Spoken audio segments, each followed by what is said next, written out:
12-ci bab Şərq yolları. Köçmənlər dolquni.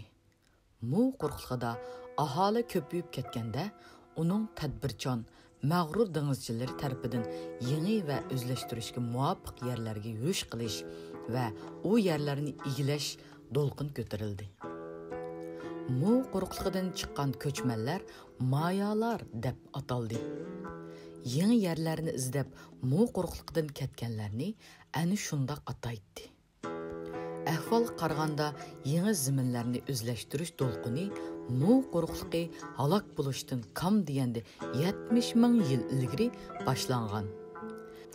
Chunki Sharqning tosh putukchilarida muqaddas qarindoshlarning o'zlashtirilgan yerlarga buningdan 70 ming yil muqaddam insonlarning aslidagi vatanining diniy va ilm fanlarini ilib kelganligi ta'kidlandi.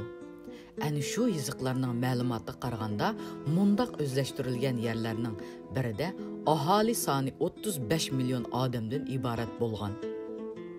Eng qadimiy inson faoliyatining tarixini saqlab kelayotgan ramzilik xatlarga, rasmlarga, tosh putukchilarga, qadimiy hujjatlarga va dunyoning har xil bulung-pishqoqlaridan tepvilingan izlarga asoslangan holda, menga bu quruqliqdan chiqqan ko'chmanlarning yo'lini aniqlash mumkin bo'ldi. Bu izlar shuni ko'rsatadiki, ko'chmanlar ikki asosiy va ko'pligan mustaqil ikkinchi darajalik yo'nalishlar bo'yicha yurish qilgan. Asosiy yo'nalishlar mu quruqligidan g'arb va sharqqa qarab bo'lgan.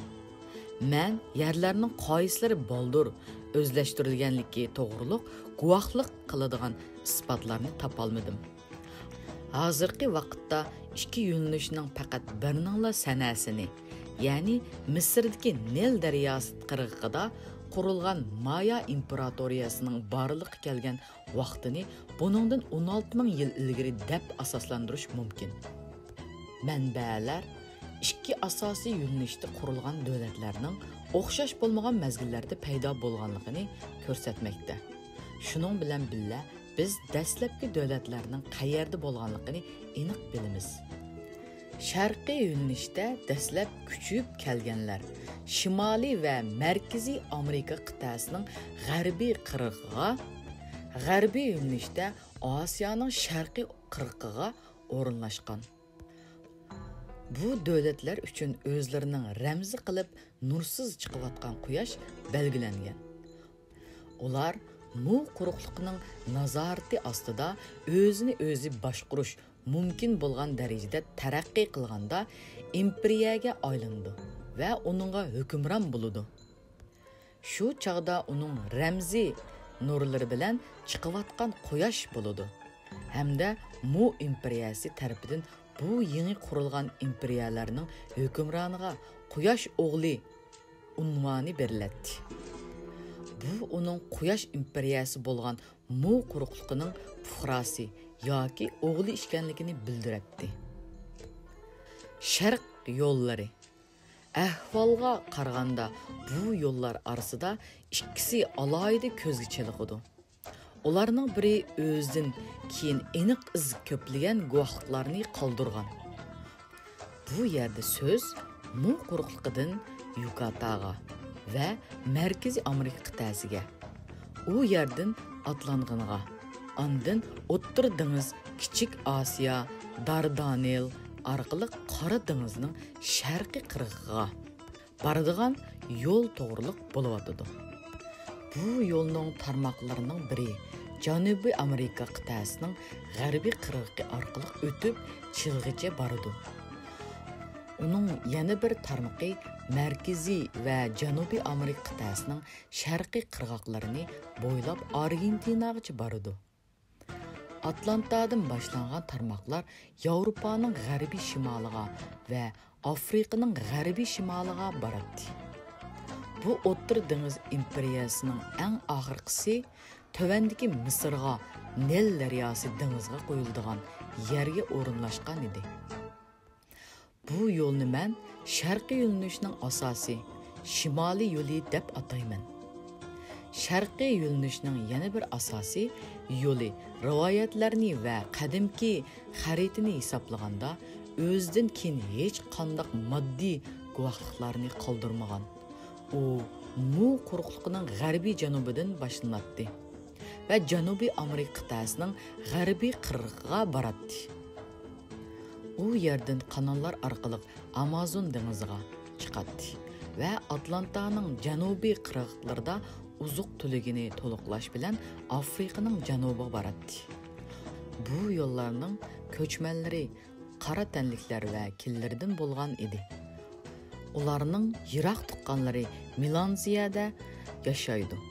Ular bilan bir qatorda ko'chmanlarning oq tanliklar yo'limi mavjud bo'lgan. Ular Karslar yoki Karintslar deb ataladi. Keyinroq ular hozirgi Yunonliklarga aylangan.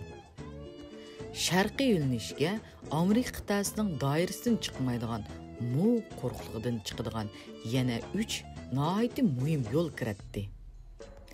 Ularning birinchisi taxminan hozirgi Nevada tavasida, ikkinchisi Meksika tavasida, uchinchisi Peruda oyoqlashadi.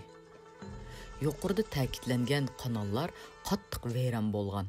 Bo'lsa-mu, lekin ta hozirgacha mavjud.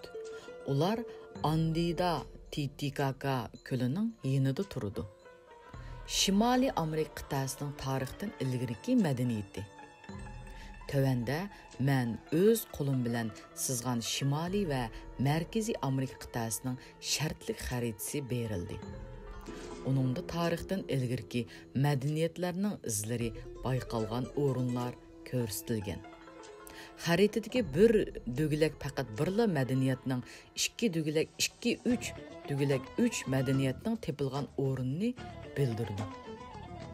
Qadimki xalqlarning yashagan izlari Alyaskadan Gorun tumshug'igacha bayqaladi. Ajablanarligi shuki, eng qadimki inson faoliyat izlarining birimi qirg'oq yonida bayqalmagan. Men bu masalaga yana to'xtalaman. Amerikaning g'arbiy shtatlarida 3, hatto 4 madaniyatning izlari bayqaladi. Ularning hammasi har xil tabiiy ofatlar oqibatida yo'qotilgan. Utah, Nevada, New Mexico, Arizona, Colorado, Meksika va Markaziy Amerika mamlakatlari hozirgi arxeologiyliklar uchun tepilmalarga boy rayonlar bo'lib hisoblandi. Arxeolog dunyoning boshqa hech yeridan o'z tadqiqotlari uchun bunchalik mo'l va xilma-xil materialni topolmaydi.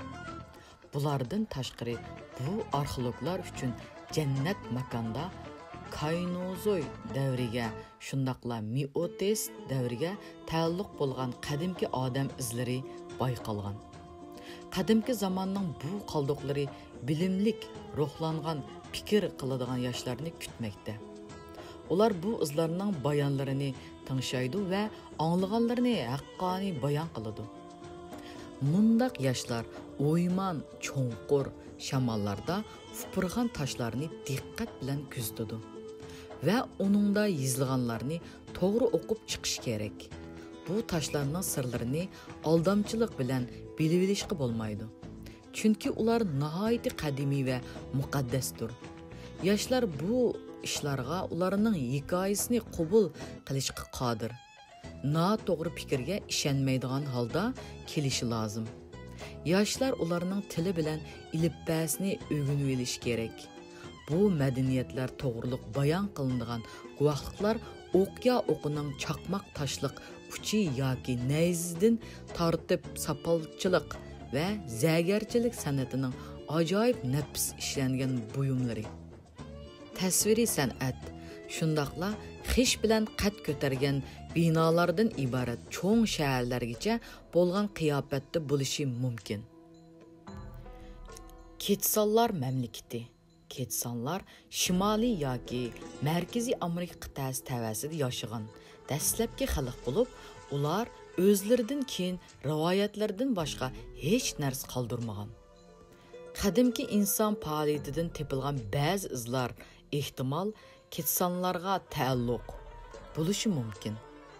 Lekin ba'zida dalil isbotliq ma'lumotlar yo'q. Men Qadimiy quruqliq mu nomli kitobimda ketsanlar to'g'riliq ko'plagan rivoyatlarning ba'zilarini bayon qilgan edim. Bu yerda men ularni bir izohat bilan to'liqlashni loyiq ko'rdim.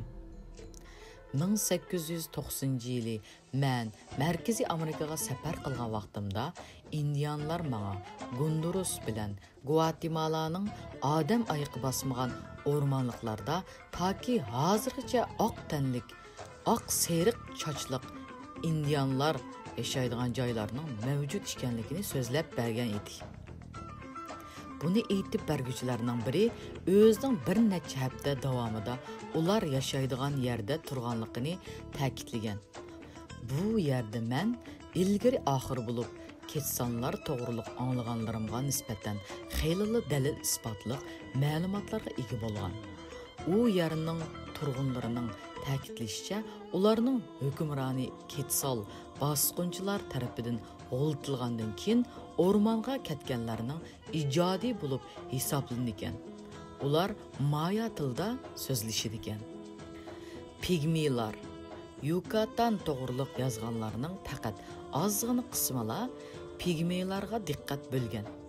Buningga bu bo'yi ancha egiz bo'lmagan xalq va ular tarafidan selingan uylarning va kichik ibodatxonalarining Yucatanning butkul sharqiy qirg'ida va qirg'oq yendiki orollarda saqlanib qolganligi sabab bo'lgan bo'lsa kerak. Yerlik aholi orasida ancha yiroq emas vaqtlarda bu yerda yashaydigan pigmeylar to'g'riliq ko'plagan rivoyatlar bor edi. Bu xalqdan qolgan ko'p sonliq tosh xarobiylar Niskutda va ko'plagan boshqa joylarda uchraydi. Bu qurilishlarning hammasi ko'lami bo'yicha ancha cho'ng emas. Ularda bo'limlar kichik va to'rislari egiz emas. Kosomel orolida ancha cho'ng bo'lmagan ibodatxona bo'lib, uning ishkirlarining egizligi oranla 3 fut, kengligi 18 dyum. Mundaq kishilar bu xalqning qurilishlari uchun tipikdir. Menda bu xalq Amerika qit'asidan uzil-kesil g'oyib bo'lganmi degan savol paydo bo'ldi. Mening ma'lumotlarim bo'yicha bu undaq emas.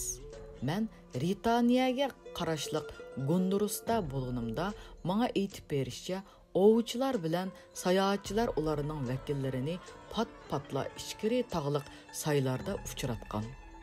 Bu odamlarning egizligi 3 fut atrofida bo'lib, buğday o'nglik, chochlari noiti quyuq ham uzun. Aytishlari qaraganda ular maya tilida erkin so'zlasha oladi.